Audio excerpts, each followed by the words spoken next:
Now that Terry dropped on Street Fighter, it's been pretty cool. A lot of excitement about that, and yeah, just wait for all that momentum to kind of pick up and trying to take advantage. And yeah, it's just really fun. It's been a blast having people be excited because yeah, I was. You're always terrified when it starts because you're like, oh, they're gonna hate me, man. They're gonna hate me, blah blah blah. But like, I don't know, I got really lucky. People seem to mostly like it. It's been really fun. Yeah. Man, come on, get ready. Time for a beatdown. Hey, come on. Are you okay? No. Hi, I'm Michael Allen Schneider, voice of Terry Bogard and Zirc in Pokemon Horizons, and you're watching the Kasanova podcast, Hawaii's #1 podcast. Woo.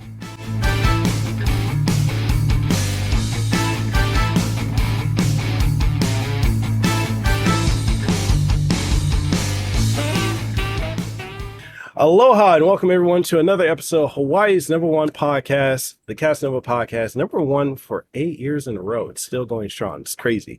I'm your host, Mekel Kasanova, and today we are honored with the one, the only, the phenomenal Michael Allen Schneider. You guys know him in so many projects, but most famously recently is the voice of the legendary Hungry Wolf, Terry Bogard.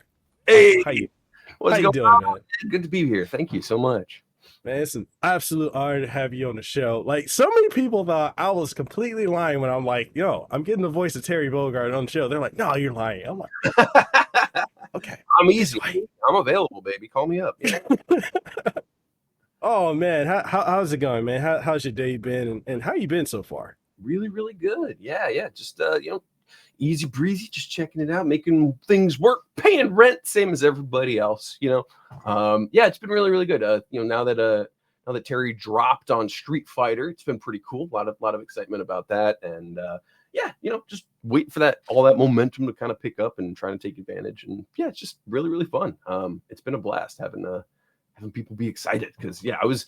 You're always terrified when it starts because you're like, oh, they're going to hate me, man. They're going to hate me, blah, blah, blah. But like, I don't know, I got really lucky. People seem to mostly like it. It's been really fun. Yeah.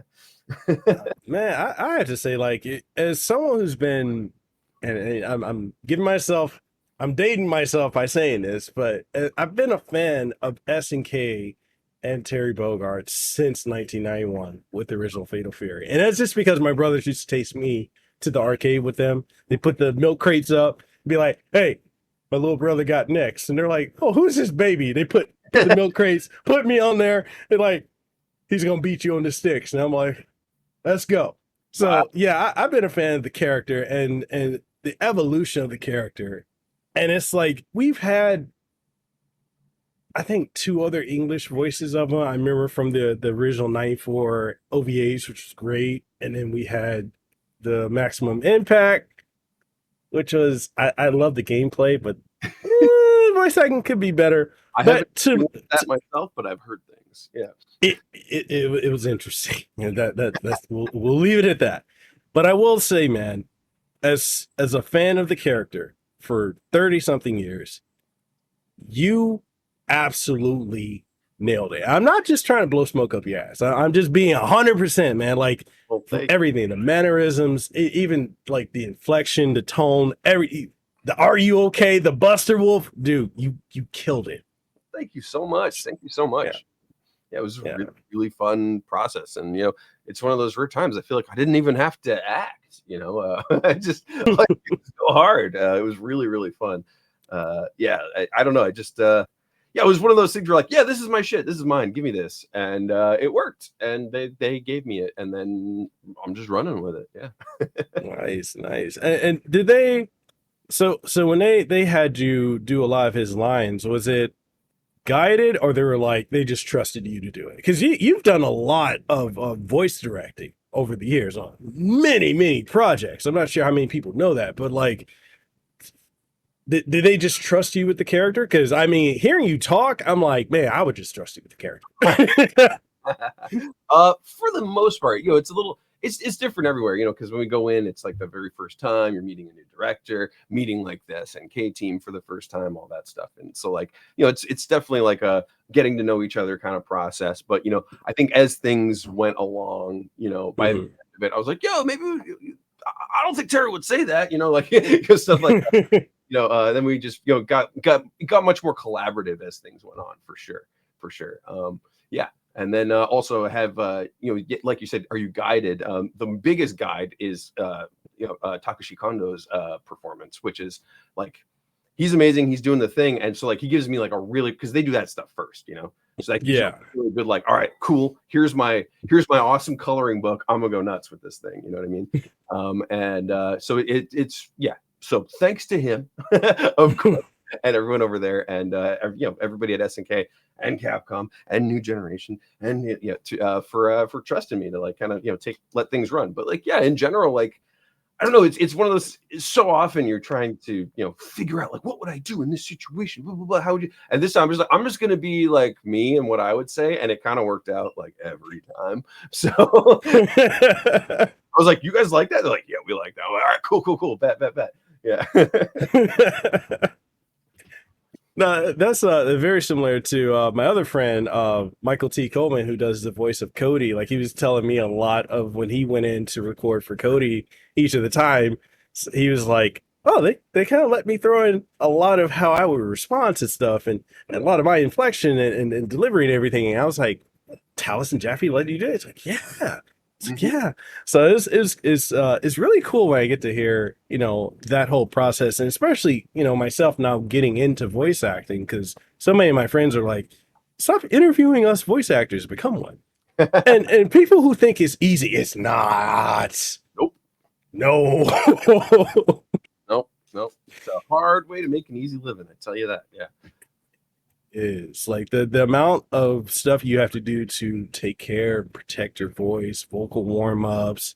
Like I'm in this DC project, the Justice League Dark, and I'm playing the Floronic Man, so like I have to go from speaking like this timid scientist to humanity is a cancer. Like I have to go back and forth, and like at first I'm like, oh, I can do this. And then after doing a 3-hour session in this voice, I'm like, yeah, that's rough. That's rough for anybody. Yeah. You need them breaks. That was a great thing about Street Fighter, for sure, was Jonathan over at New Generation, where we that stuff. He is probably, of all the directors I've ever encountered, like, and all the things, like, he took care of our voices more than anybody. And honestly, it was like really, it was cool. And if you needed it, because literally like yelling the whole time. So yeah. But yeah, it was like, yeah, let's take 10 minutes out of every hour just to chill, have some tea, blah, blah, blah. And like, honestly, like, it works. You get stuff done faster because you don't end up having to cut a session, by an hour short. Cause I've lost you get more done when you, actually respect people. Yeah. So, dude, you recently just got back from Japan. You were at the Tokyo Game Show. You got to, commentate on a bunch of matches and get to try out, the new City of the Wolves. Fatal Fury is back, baby. SNK is back in full swing. Got to kick it with Kenny Omega, mutual friend of ours. And dude, how was that, man? How was that experience? That was absolutely like a childhood dream come true. Like, I remember being like, however young, I don't even know, just the smallest kid I can remember with like my electronic gaming monthlies and Game Pros. Yeah. I remember like, Ninja Turtle action figures standing on top of them and like reading about this Tokyo Game Show and like how crazy it was. I was like, someday I want to go. It was like that, and E3 were like my dreams as a kid. And then I was like, well, E3 is dead right when I'm about to maybe be able to go to one. And then I'm never going to go to Japan. And then I was like, wait, these flights are cheap. Yeah. So we went, and it was just like an absolute dream come true. It was like, usually when you have something that you're like pumped for as a kid and you get there as an adult, you're like, this wasn't everything seems a lot smaller than I expected it to be. The opposite. TGS was so much bigger than you would expect it to be. Like, it's like 5 giant airplane hangars worth of stuff going on, and like every booth is like the size of a convention anywhere else. It's nuts. It's absolutely Wow. insane. And everybody was so cool and so nice. And yeah, it was really fun getting to, especially meeting Kenny, dude. He was the best. I love you, Kenny, Yeah. so much. Yeah, it's like one of those people who are like, okay, absolute legend coming through. I'm like, oh, I'm so nervous. I'm so nervous. And then, He's so down to earth, man. and yeah, it was really funny because like my partner Mickey is like a massive like New Japan like fan and Kenny fan, and so like I found out like kind of right before we left that he might be around at the same time we're there, and Mhm. it like freaked out. So like anyway, we brought like a magazine for him to sign and stuff, and then we start hearing like, oh, he's coming, he's gonna be here in a second, and they're like we're like oh, and then you know Hell Pockets, Yeah. I love him. He was just like, he's a big nerd. Watch this, and just walks over to him. And yeah, it was just so great. Like, it was like, I'm such a huge fan. He's like, you're a fan. I'm a fan. I was playing your combo trials with Terry till 2 a.m. this morning. I was like, what? Okay, cool. You know, like, oh man, just like the nicest, coolest guy. And he's like trying to get his pose right for the picture. He's like, wait, because he wanted to be like Alex in Yeah. right there. He's like, wait, no, his pose is like this. Wait, no, it's like, okay, yeah, let me get that. Yeah, okay, cool. You know, like, I was just like, oh, you're the best person in the world. I want to be your best friend forever. Yeah, it was that was really, really cool. Yeah, and getting to play the games, because that was also the first time I got to play Terry in Street Fighter too. Mhm. It just come out like the day before, which was wild. Yeah. I won my first match. Against some random guy who was just like sitting at this booth, and yeah, I came out and I was just like, yeah, it was language barrier because somebody was like, tell him you're Terry, tell him you're Terry. I was like, Terry des ego say you, and I work for Sega. I was like, all right, bet, man, I don't have time to like you don't seem into it. I'm gonna go elsewhere. Yes. Yeah, so it was just such a cool time. Yeah, definitely a treasured life memory forever, and I can't wait to go back because Japan rules. Yeah. Yeah, the whole time there, I'm just like, I gotta move to Japan. Like, I could somehow work and live there. Oh my god, yeah. Dude, I definitely want to go one day. Like that's on my bucket list to go there and definitely go to Tokyo Game Show. Like I was talking to Paul Murphy, the senior PR for Steel Series, Mm. and like he'd asked me, he's like, "Hey bro, we're gonna go to Tokyo Game Show. You want to go?" And I'm just like, super last minute. I gotta get because I got 3 daughters. I got an 11-year-old, 10-year-old, and I got this 3. Yeah, yeah. My 3.5-year-old over there is like, "Hi, Dad. I'm ready to go to the park. Let's go." Anyway, My buddy is doing that same thing right now. He's chewing on my. Yeah. so like I couldn't get childcare at the time, but yeah, they Steel Series is gonna fly me out there, and I wish I went. I could have met you. Could have got to experience all the great stuff, but it was just too last minute. But one day I will go. One day it's gonna happen, man. That's what I was just like, you know what, screw it. I'm buying the tickets, and then I'm gonna tell everybody I'm coming later. You know, like whatever, we'll figure it out. Yeah, and then it's like, yeah, I was invited. Yeah, no, I didn't totally crash this party. No. Dude, so as far as gaming goes, Mhm. what are your favorite genres? I know you're a gamer. I know you play fighting games. You play with Hitbox and whatnot. So what are you into? Yeah, well, I've been a huge, fighting game fan my whole life. I played a lot of like, FPSs and stuff. Like my name, like that I use on everything quad bonus was like an old Quake thing, like when I was like 15, Yeah. that I've held on to for now like over 20 years. I don't know, I just like it, just stuck. Honestly, it's more like I just like good games. It's like the same way with like, people, what kind of music are you into? I'm like, I like awesome music. Like I don't care what genre it's from, But yeah, I've been playing that lately. I've been playing the hell out of Deadlock. I've been playing the hell out of Street Fighter, trying to get trained up again because boy, am I out of shape on that. And let's see what else. I've been playing a lot of Balatro, dude. A lot of Balatro. Dude, that game is so good. It's so good. Yeah. Trying to hit those gold stakes on everything now. It's pretty dope. I've got 2 of them done. And let's see what else. I mean, yeah. I already said Deadlock. I mean, Baldur's Gate was huge. That was awesome.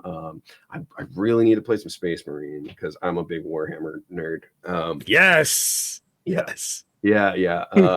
Those are mostly the ones right now. But honestly, like I just love games. You know, everything. You know, JRPGs, platformers, whatever. Yeah, I'm obsessed. Yeah, that's my jam for sure. Yeah. Yeah. So would you say, I know we kind of touched on this a little bit before we started this podcast, but like, you know, you and I are from the same era of gaming. Like when we were into gaming before it ever became mainstream, back when it was not cool to be a gamer. And like back then when you can probably attest to this too. Like back then when you found somebody else that was a gamer, regardless if they played the same stuff as you, it was like, oh, bro, best friends, you know? But like now it's gotten to this point where it's like I feel like, and I've said this on many times when I'm streaming, like sometimes I don't even like talking about games anymore, just because some people take it way too seriously. Like, what's the most recent thing? I reviewed Silent Hill 2 remake, and I'm a Silent Hill fan. I like psychological horror games, but like the amount of negativity thrown at Blooper Team and the voice actors and some of the original devs like Team Silent, because it's not going to be as good as the original, because a lot of essay YouTubers and a lot of the gatekeeping fandom, I'm taking shots at you guys again like I did in my review, but like just took it too far. And I'm just like, man, this is video games, it's supposed to be fun. Like what is, I don't understand what's going on nowadays, man. It's I don't know. Just don't have a lot going on. I mean, it really comes down, it might be oversimplifying, but honestly, get a life. Like, yes. Like touch grass. What are you talking about, dude? Think about go outside once. It's not that deep. It's not that deep. It's a game. Like it's just art. It's just a picture. If you don't like it, get something else. Look at something. Get something you like. Whatever. You don't need to worry about it. The amount of boob covering is not going to change your life. I'm sorry. Yeah. Get some. Yeah. Draw your own boobs. There you go. Learn to make some fan art, bro. I don't care. Yeah. It's just like, I don't know. I mean, like I look, and this is coming from somebody like, I'm passionate about games, right? Like I care. But like, I don't know, like at like the most you can, I don't know. It's like something can be important to you without you and not realize that it like has the ability to harm you. And it doesn't. It just doesn't. Yeah. Games get made. It doesn't harm you. You just move on. And there's never been more independent stuff being made by people with vision. And like it's just like just go find the stuff you like. What the hell? But like that's the whole like YouTube algorithm is, people getting angry is what makes them the most money. So that's what what you get served, and that's what gets pumped up, and it's this like repeating cycle that is absolutely intentional and kind of destroying the world. So thanks. No, 100%, bro, 100%. Like I, like when I did my Silent Hill 2 remake review, at the end of it, and this is probably the part that people keep going back to the most and keep sharing it, is where I basically said, like, the people need to understand when it comes to a lot of these folks who are in the YouTube space or a lot of the content creator space, when you see them, every time something comes out, they find a negative, they get fake outraged and all this other stuff. It's because, wrestling fans will understand this, because Eric Bischoff said it back in the day, controversy creates cash. They understand that what they're going to do is create a problem, and they're going to get outraged and get people to get emotionally invested. They'll go they'll grift and find a small subsect of very angry people and get people all hyped up, and then just beat this hammer of, we're angry, look at what they're doing, they're censoring this, inclusivity, it's horrible, all this other stuff, when people don't realize, one, these people don't care about you. No. Two, you're a cash cow, and they're playing on your emotions. It's psychological. What they're doing. Absolutely. And people just play into it. Yeah. And I'm like, you gotta stop doing this. These people, they don't care about these games. They don't care about these movies. They don't care about any of the things that they're outraged about. They care about getting your money and your time. And essentially, when we get to, I said this in the video too, and when you get to a point as a viewer or a consumer where you're like, I'm not going to play this game until my favorite YouTuber says something, or my favorite creator reviews it or likes it or says something about it, or I'm not going to watch this movie or this TV show because of this, because it's woke, because of, whatever. You're essentially worshiping these people. You've made a god out of them, essentially a cult leader. That is scary shit. Yeah, just get a life. Be your own Yes. person. Be your own person. I don't know what is. Yeah, I mean, to use the used term nowadays, it's weird, guys. Yeah, dude, it's so weird now. Real. Yeah. Yeah, like that thing with the Silent Hill thing where they're like, oh, they made the neon sign of the stripper fat or whatever. Did you see that? Yeah.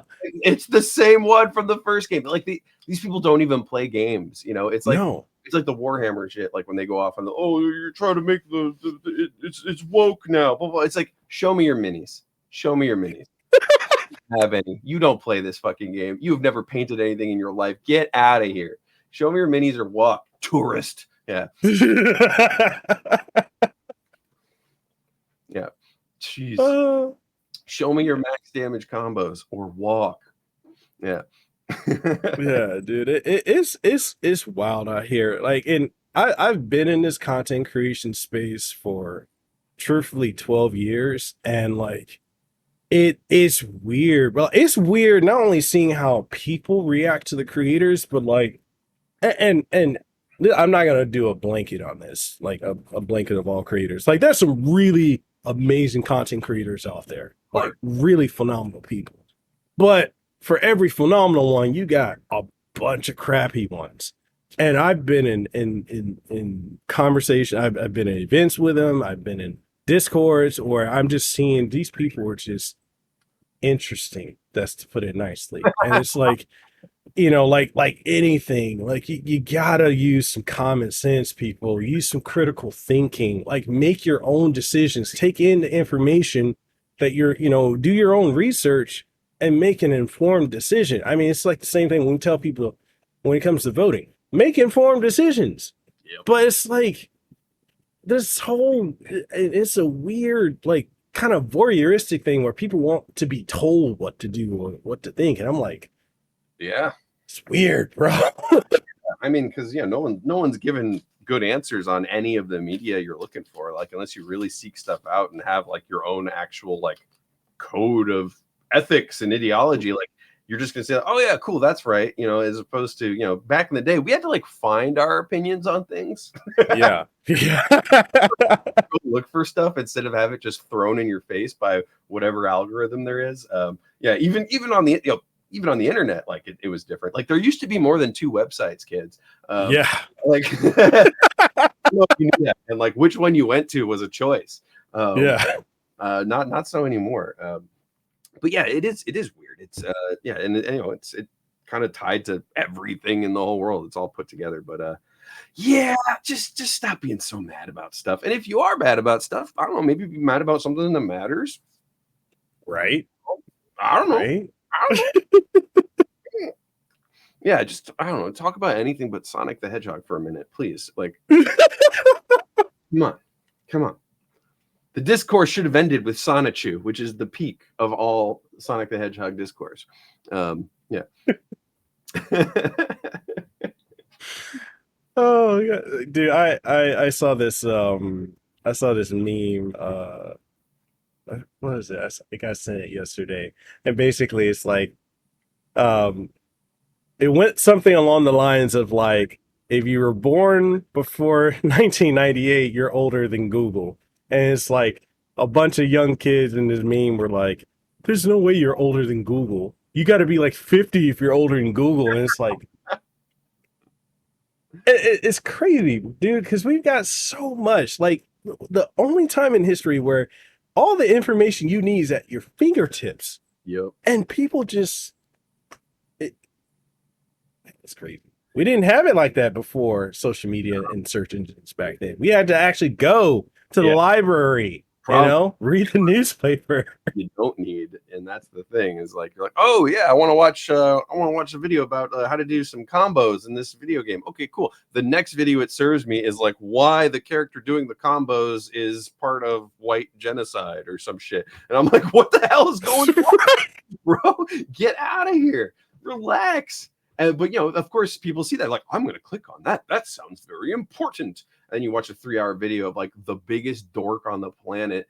Just see, this is why, and I'm very outraged, and you should be too. And it's like, go away, and shut up, dude. These kids. I know, man. It's like the older I'm getting, man. I'm just looking at this like, you guys just need to just put the phone down, close the laptop, get away from get an air can and dust off the Cheeto, dust off turn your keyboard upside down so it falls out, buddy. Yeah. Oh man. Okay, so that being aside, man, I see a guitar on your shelf. So obviously you play. I'm assuming you've been in bands, you sing or anything like that, perform. Let's talk about it. I do a ton of music. Always have been a big musical guy my whole life. I had a very lucky, my family kind of like made sure that was the thing, it wasn't much about like, go to law school, be a doctor. It was like, you better know how to play the guitar and the piano. So you could be cool. I was like, okay, cool, thanks, Dad. But yeah, so like I play like all like the rock band kind of instruments. I was very big like classical pianist growing up. Did you get your hands hit if you got a key note wrong? Because I went through that, bro. I play piano, but like every time I touch the keys, I'm just like, I mess something up and I'm like, oh God. No. All my abuse was purely psychological. Yeah. From the piano teacher anyway. No, I get it. He was the best. He was the best. I miss Ron all the time. He's so great. But yeah, for like, from like 12 years old, like up until into college, I was like big on classical piano. Almost went like to be like a concert pianist, but ended up just actually instead of doing that, I decided I was going to go be like a pro Smash Brothers player. Before that was really a thing you could do. Like I was very big in like the golden age of Smash, like very early 2000s. Yeah. After high school, I just like drove around for 2 years, drove and flew around the country for 2 years with all my friends, just going to tournaments. And then I was like, okay, I guess I'll go back to college. But yeah, that was my first like kind of foray into the whole esports thing before it became like a thing, I don't really know what it was like. Like we were just like sleeping in people's basements, and the tournaments were in people's basements, like you're like, all right, I just flew to Michigan to go to some weird dude's basement. We're gonna play for like 3 days straight, and like sleep on the floor right next to the setups that we all brought ourselves. Like it's like, man, you brought your own CRTs and everything. Oh yeah. Those suckers were heavy. For the kids who don't know, the CRTs back in the day, you guys are used to flat screen TVs, probably like what, 30, 50 pounds top. No, these things were heavy. They're big. Heavy. Don't drop them on your feet either. Be like trolling like the Craigslist free list, looking for somebody to have thrown away a TV. Like, yeah, dude, I just got this sick ass 15-year-old crappy little CRT. I'm so lucky. It's like, oh man, you are so lucky. Yeah. But that, being part of that community was so cool. I was never one of the top 3 people, like big player, like winning stuff, but I always drove the winner there, to give an example of like where I was at in the scene. Yeah. Oh, this dog is biting my hand. Okay, cool. How did we get here? Music stuff. Yeah. So yeah, I play a lot of guitar, sing, just everything. Lately, like last year or so, I pretty much just like play a lot of like not quite folky, but like westerny type of singer songwriter kind of guitar-y stuff. Like I've gone through so many different phases, from just like pure metal to just like everything, electronica, the EDM, whatever. But yeah, I just love music, I like making it, and I want to do more of that, but I'm also busy. So nowadays it's more like, let's have some fun. But that is the best thing I do. It is so good feeling. And honestly, it's like, I don't know, I feel like when not enough actors in particular like realize that like all art is art, and you should connect it all together and be part of draw, whatever, blah blah, because all we do is like we're bringing human experience to people. And if your only human experience is like watching the anime you want to be in, then you're gonna get it's like AI. You're just eating it yourself and regurgitating the poop of yourself. And it's like, no, you need to bring in you need a healthy media diet, for sure. Yeah. And that comes from all different things. And also like you learn things about great artists no matter what medium they're working in. Like when I was in Japan, I went to this little I wanted to go to like a punk show. So like, what's the coolest punk bar in Osaka? Like, let's go. I found this place called Namba Bears. And I'm like, great, sweet. I'm gonna go there. We'll jump around with the kids for a night. Let's go, awesome. And I go. It is not like that at all. This night, it was like this weird like noise. I walk in. There's this like noise band playing with this guy who's got like a sitar, and another dude just screaming like over the sitar with like a break beat playing off of a thing in the background. I'm like, this is insane. Okay, wow, all right, not what I expected, but pretty cool. Then they finish. This little old Japanese man gets up with just his guitar and starts playing, and I literally just sobbed for an hour straight. Like it was the single most impactful artistic experience of my entire life watching this guy play. His name was Azumi. Thank you so much, Azumi-san. And like he just honestly, it like changed the way I think about art forever. And you never know where that's going to come from. So please just go around and do stuff, experience life, get a life. Many different ways. And like honestly, like it's since I've gotten back, like feeling really good about all the auditions I'm doing, and like it's just like because it's so much. It's just, it made me realize it's just, if you're just showing yourself honestly and authentically, that is the best thing, and like that's obvious, we say that all the time, but like it's the difference between like knowing something and really understanding something, and like feeling it. Like, oh, that's what it's like. Okay, you can go that far, and people like that, because when it's you, I mean, you're the best you are. And that's why I tell all, like I do a lot of coaching and like teaching actors and stuff, and like I'm just always like, you don't try to be this other person, this other gal, this other guy, because they're always going to be better at that than you are, but you're going to be as good at being you as you are ever. And I stole that from like an old piano story to take it. And George Gershwin went to go talk to Ravel in Paris, and he was like, teach me. He's like, I'm not teaching you shit, man. He's like, why would you want to be a second-rate Ravel when you can be like fucking Gershwin, and he's like, oh, good point, okay. I'm gonna go. But so basically, yes, I love music, I love art, I love it all. I wish I could draw better. So speaking of that, and I'll definitely want to circle back around to teaching, because you have a lot of classes that you teach, which are constantly selling out. Phenomenal stuff. I'm going to be taking one of your classes eventually. You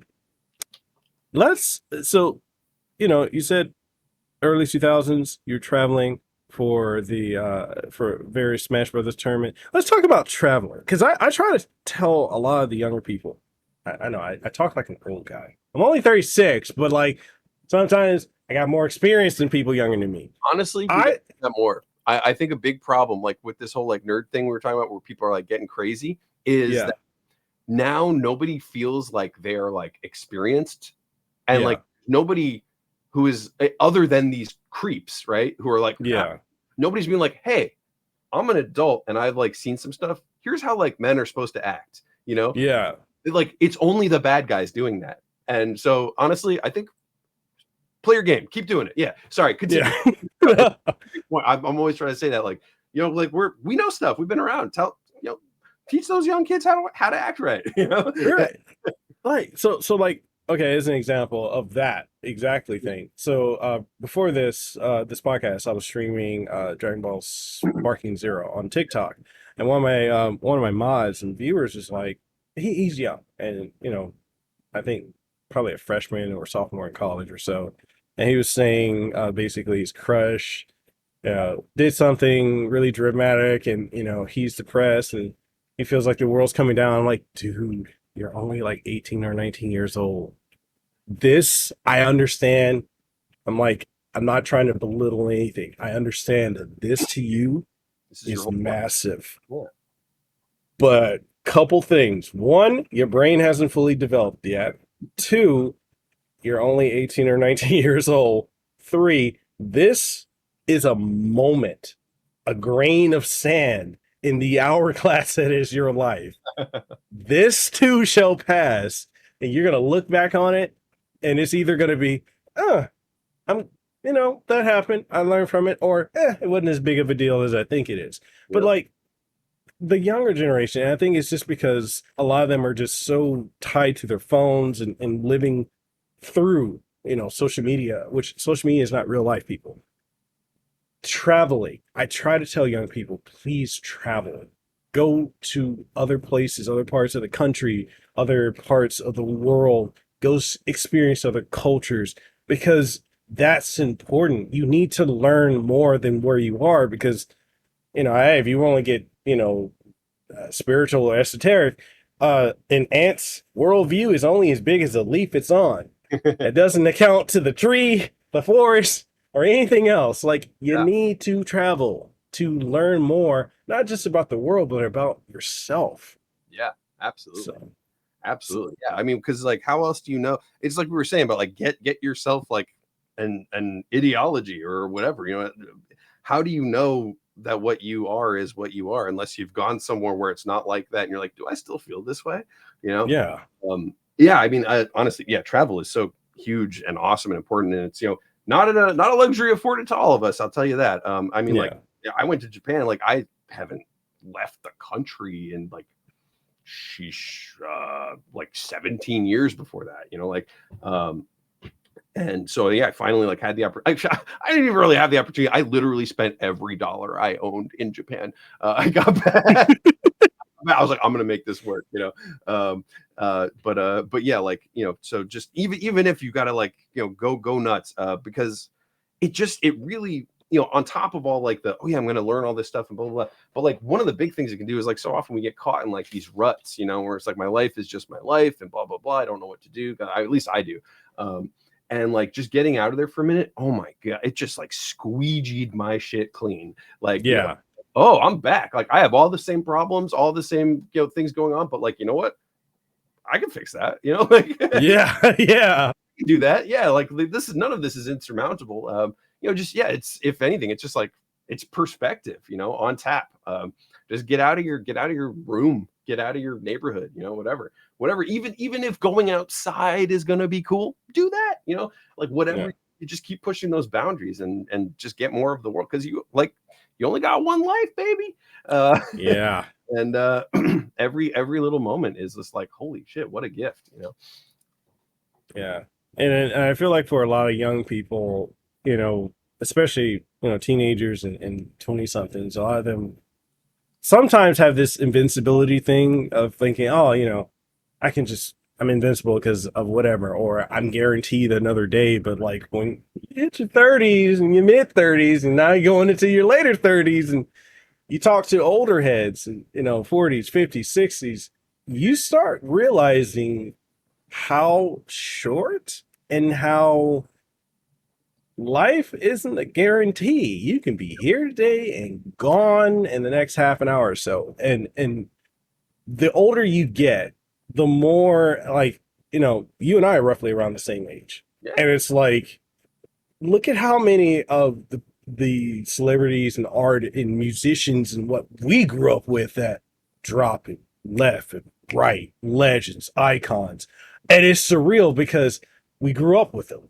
Yep. In many ways, like, and so it's like for us, and this is kind of, I don't know. I feel like as we grow up, we kind of envision them at that point where we kind of idolize them in a way, and it's like seeing them older is surreal, and then when they pass away, it's like, what is going on? Yeah. And you start to realize that you can't take life for granted. You only have one time to do this. Exactly. Yeah. And we're all just people, and like, it's at the end of the day, there's nobody who's anything other than just a person, Yeah. That's another cool thing about traveling is like you go out there and you're just like, whoa, look at this alien country of all this crazy. I'm like, that's just a dude. Like, Yeah. I'm gonna make a fart joke and he's gonna laugh because like hell yeah,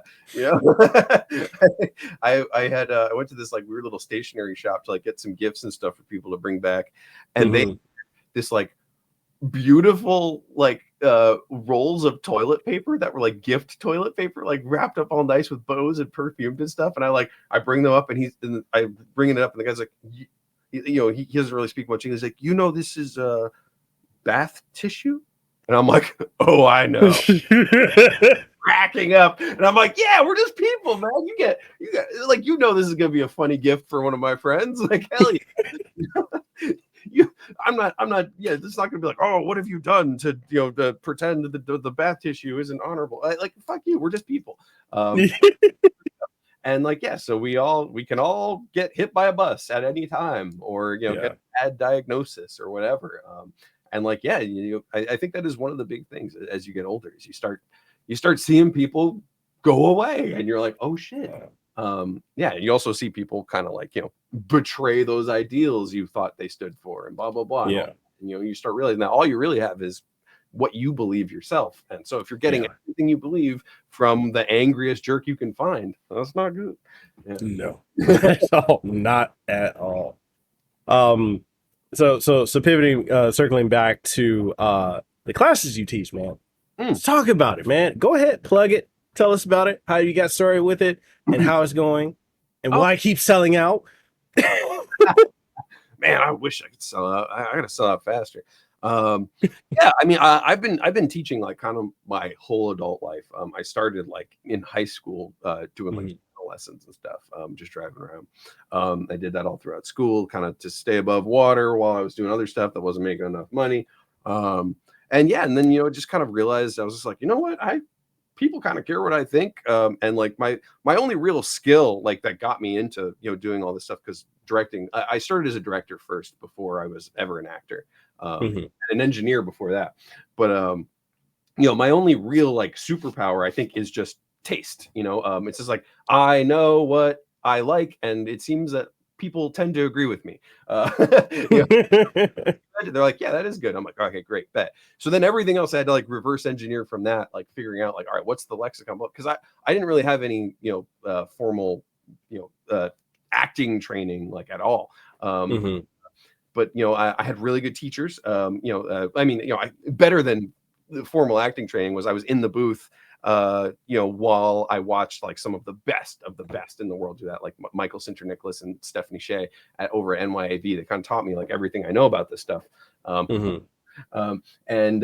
Just being in the room, I'm very good at learning from just being in the room and watching, But anyway, that said, I started realizing like, hey, maybe people care what I have to say. So I started doing a little bit of like one-on-one coaching, and that's going really well. I do that still sometimes when I have availability. I usually announce those on my Twitter.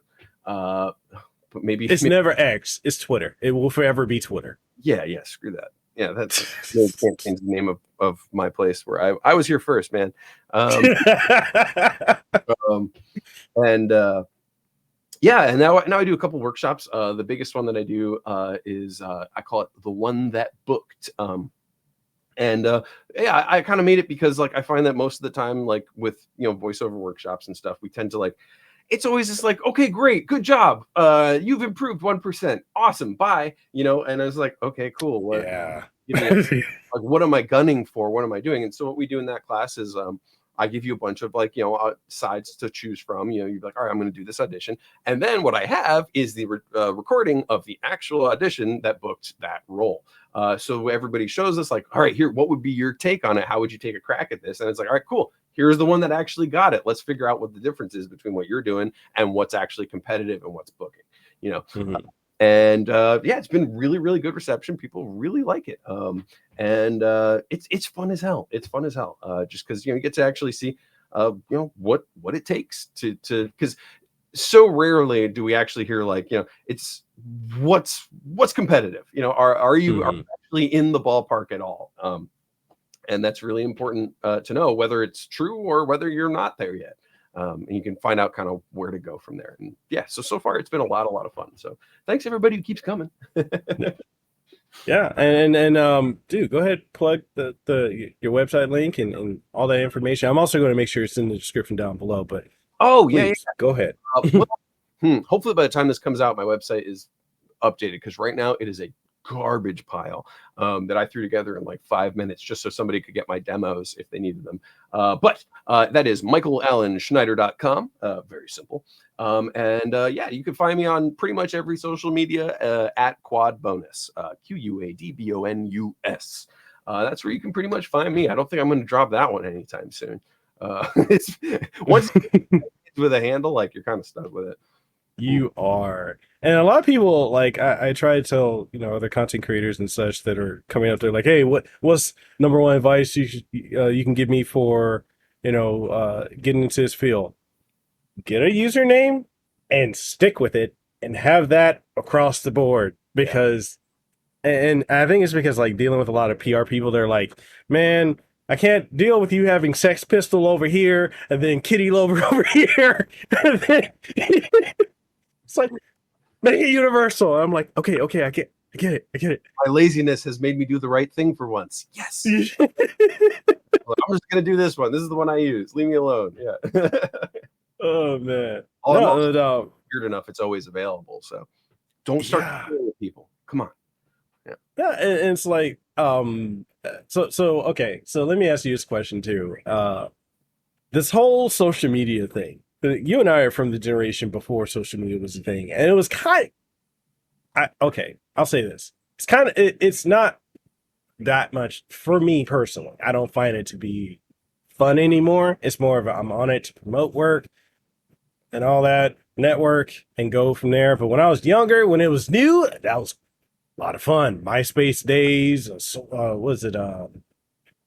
What else did we have before MySpace? Was it student.com? It was something else. And I remember Facebook. You had to have a college email. Yep. To get it. But it's just social media went from being fun to it's just like, oh God, what are we mad about today? Yep. Figured out that's how they make money. Bummer. Yeah, I generally, I got, I think if that's one tip I have to aspiring creatives and people who want to like build a following of some kind, just don't. It's not a diary. Just don't keep some cards close to your chest.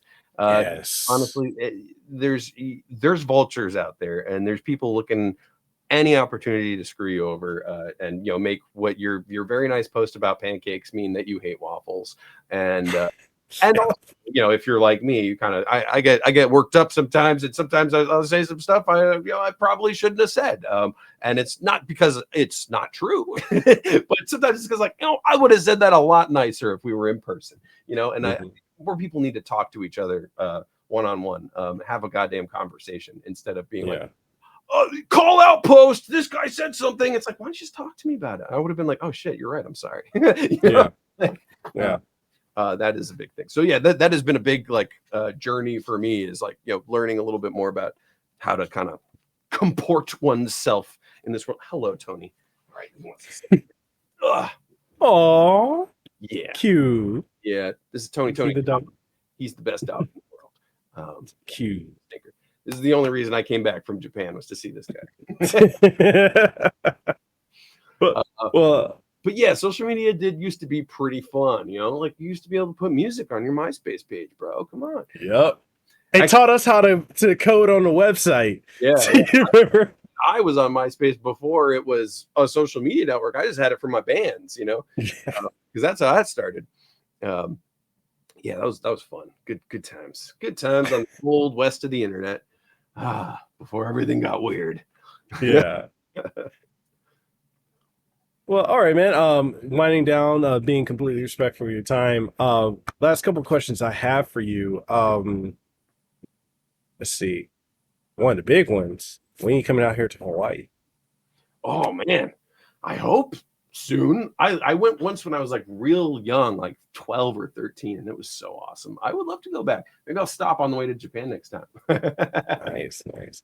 Well, I'm working with the conventions out here. So Kawaii Con, Amazing Comic Con Honolulu coming up, and next year's Comic Con Honolulu. And basically, okay, this is not a shot at you guys, but there are a lot of voice actors, especially ones that are my friends, that want to come to your conventions. And your method of getting people ain't great. It's not okay, so this is how it kind of works now. A lot of times they have this thing where they wait for a oh, if you want to guess here, fill out this form. And then when they'll kind of do a poll, and then once the poll is done, they'll reach out. Instead of like, as I've been telling all of them, like, hey, I'm here in Hawaii. I know all these voice actors. Yeah. I can get you the Demon Slayer cast. I can get you this cast. I can get you this. Just give me a point of contact. Let me get you in contact with them. Yeah. But it comes back to this whole social media thing where people are like, oh, okay. Oh, you have Instagram. You only have 5,000 followers on it. And what people fail to realize is, one, a lot of people can buy followers. You can buy bots. That's a fact. That's one thing about social media. And two, the number of followers doesn't equate to influence. And here's an example of that. A convention we recently just had. I'm not going to name it, although I kind of already did in a way. But anyway, that being aside, you guys had Troy Baker, Jennifer Hale, the two main actors for Aang and for Prince Zuko from the Netflix Avatar show, and the original voice of Dora, and the original voice of Beast from the X-Men anime series, and a bunch of other people. Yeah. And you promoted them this much. Yep. But you promoted the influencers with 500,000 followers, millions. You focused on them, and you had a ghost town. Which is funny because they're the ones who can promote it themselves by just retweeting it. Yes. So it's like, influence isn't really about the number. A lot of people, we got to work on that. Anyways, so I'll say all that to say, I'm working right now to get, because my friend Mark Whitten, who does Ringoku and Demon Slayer and a bunch of other stuff. He's Alex in Street Fighter as well. Mm-hmm. I'm working to get him there because I was just talking to him this morning. He's like, bro, get me to Kawaii Con. I'm like, I'm working on it. So what I'm saying all this to say, we'll work to get you at the conventions out here. And I'm going to make sure when it comes to you and all the other guests, they're going to take care of you. Yeah. So I'm working on that. And because I want it to, and like I was telling the conventions here, this isn't about me. I want this to be a better experience because people want to come to Hawaii. Yeah. Not just to go to luau's and eat pineapples and stuff and all the other things that people think Hawaii is about, but it's like, it's an experience. Yeah. And so you want to give people a reason to go to these conventions and go outside of Waikiki and all the tourist spots, which is right there. So if you get Michael Allen Schneider, Michael T. Coleman, Mark Whitten, all these great guests, people are going to come out, but you got to promote it. Yep.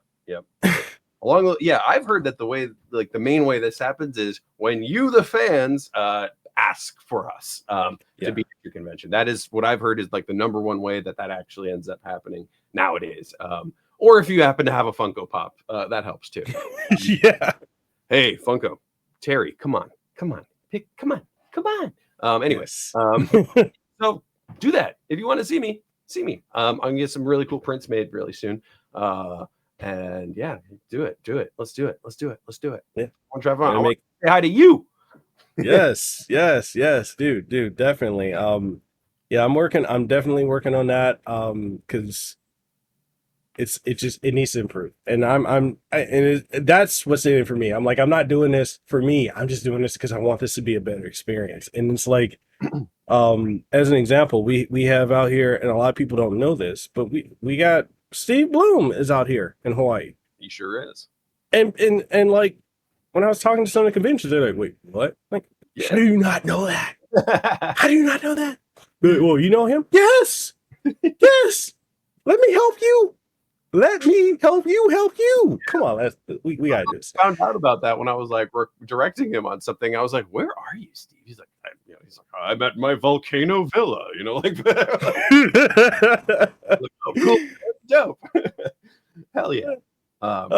He's living the dream. You got Steve on tap. Come on, let's go, folks. Dude, we got Hironobu Sakaguchi, creator of Final Fantasy, out here. Dude, I used to live in the same neighborhood as him. Used to go to Safeway, run into him all the time. And like when I was talking to the convention, why don't you get Sakaguchi's up? They're like, who's that? Yeah, they're very focused on fan follower numbers, and that is their number one thing. So, I mean, who knows? It is weird because it's always like, it's like, I think sometimes we approach this stuff like, yeah, that doesn't seem right. Like, why wouldn't they do that? But like to them, it's just like those are the weird kids who show up and buy stuff, and you know what? Yeah. I love you, weird kids, because I'm a weird kid too. But like, yeah, like the people who follow that stuff, that's who shows up.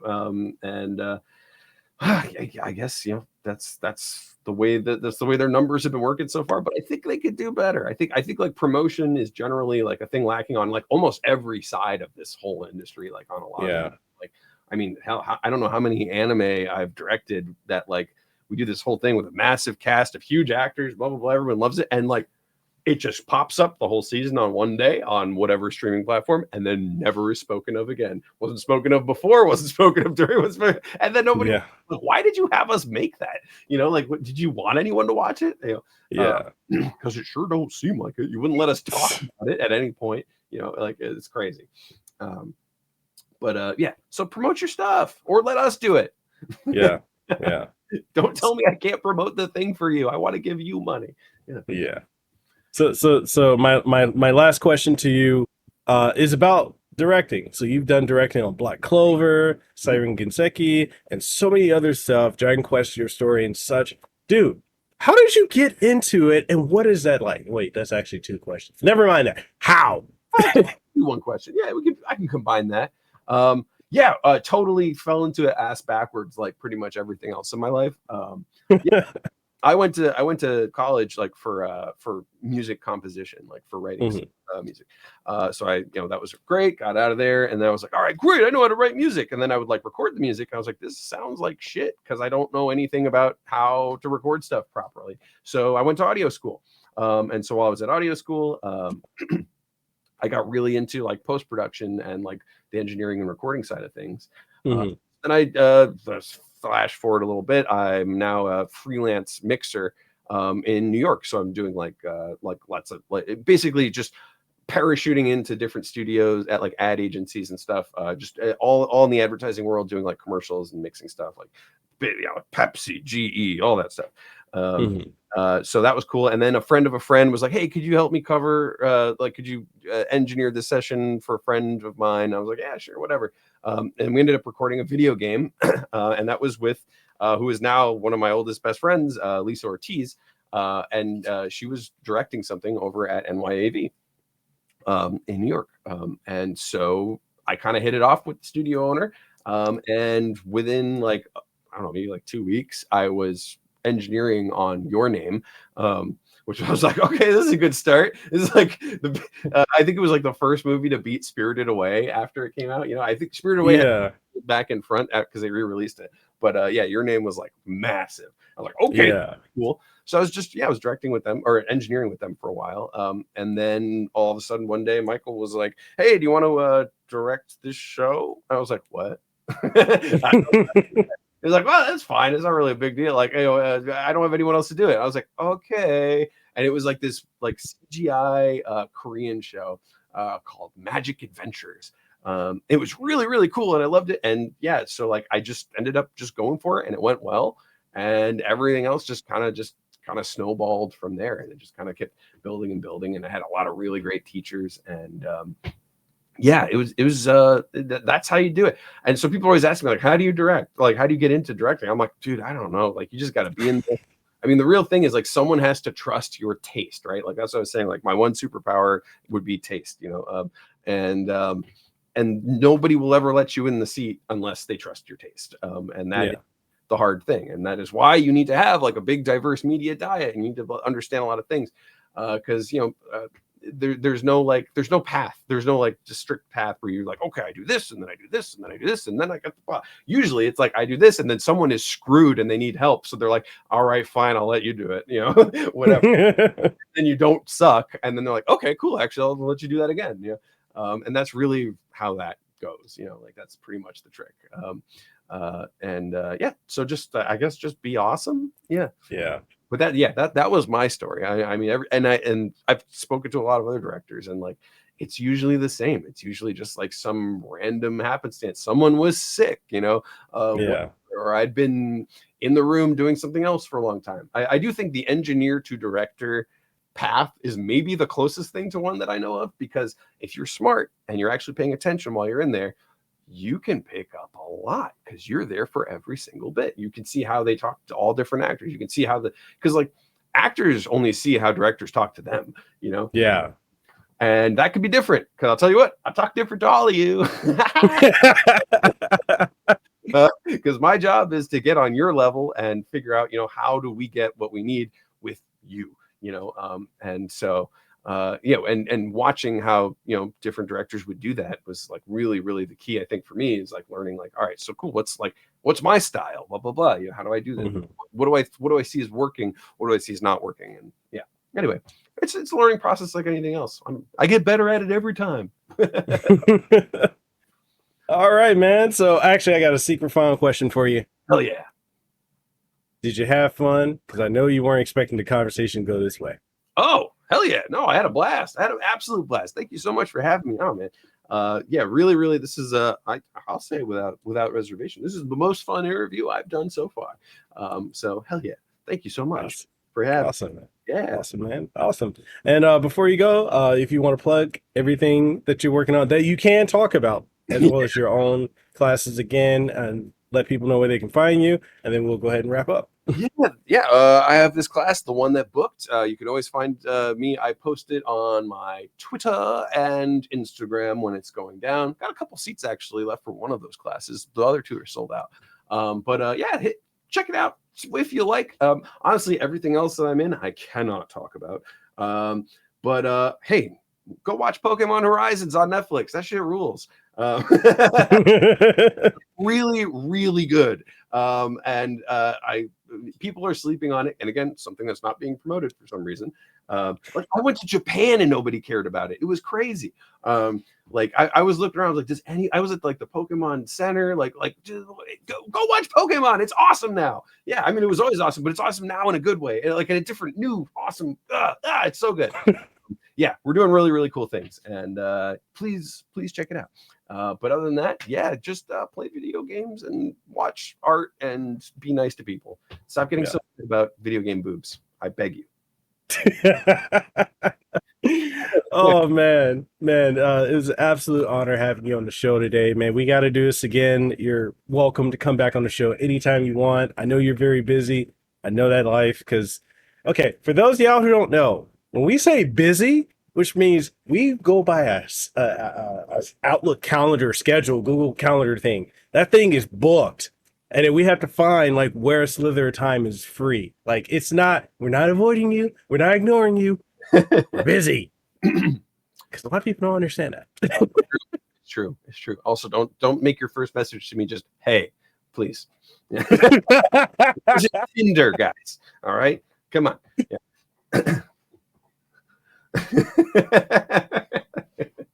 Oh God. With that being said, people, you can catch this episode and every other episode of Hawaii's #1 podcast on every major podcasting outlet. Shout out to our sponsor, Spotify, for sponsoring this show, as well as our other show, our sister show, Podcast Across Worlds, and Decked Up, a Gaming Attack podcast. And with that being said, Michael, it's been an honor having you on the show. We will definitely do this again. We're going to get you out here to Hawaii. I'm going to make that happen. Conventions out here. Work with me. I know people. Do it. He knows I know people. Hell yeah. And we will make this happen. Yeah. And with that being said, thank you again. We're signing out. You guys have a blessed and well rest of your day. Until next time. If you enjoyed this episode of the podcast or any of the other episodes that we've done so far, if you've enjoyed any of the conversations I've had with the guests that I've had on the show, or just general topics that you guys have thrown at me or that I've researched and we've just talked about on the show, then do me a solid. If you're listening on any of the major podcasting outlets, make sure you leave a comment, leave a rating or a review, because it greatly helps out the show. If you're watching the show on YouTube, which airs every single week, then make sure you sub to the channel, youtube.com/@Mekel Kasanova, or just youtube.com/Mekel Kasanova, or even do us an even bigger solid by liking the video and sharing it with someone you think would find some enjoyment out of it. And all that being said, I hope you guys continue to enjoy this podcast and the content we put out here, because hey, we do it with a passion and we do it for you. So with that being said, I catch you guys on the next one. Stay safe, be blessed, and I'll see you around. Peace.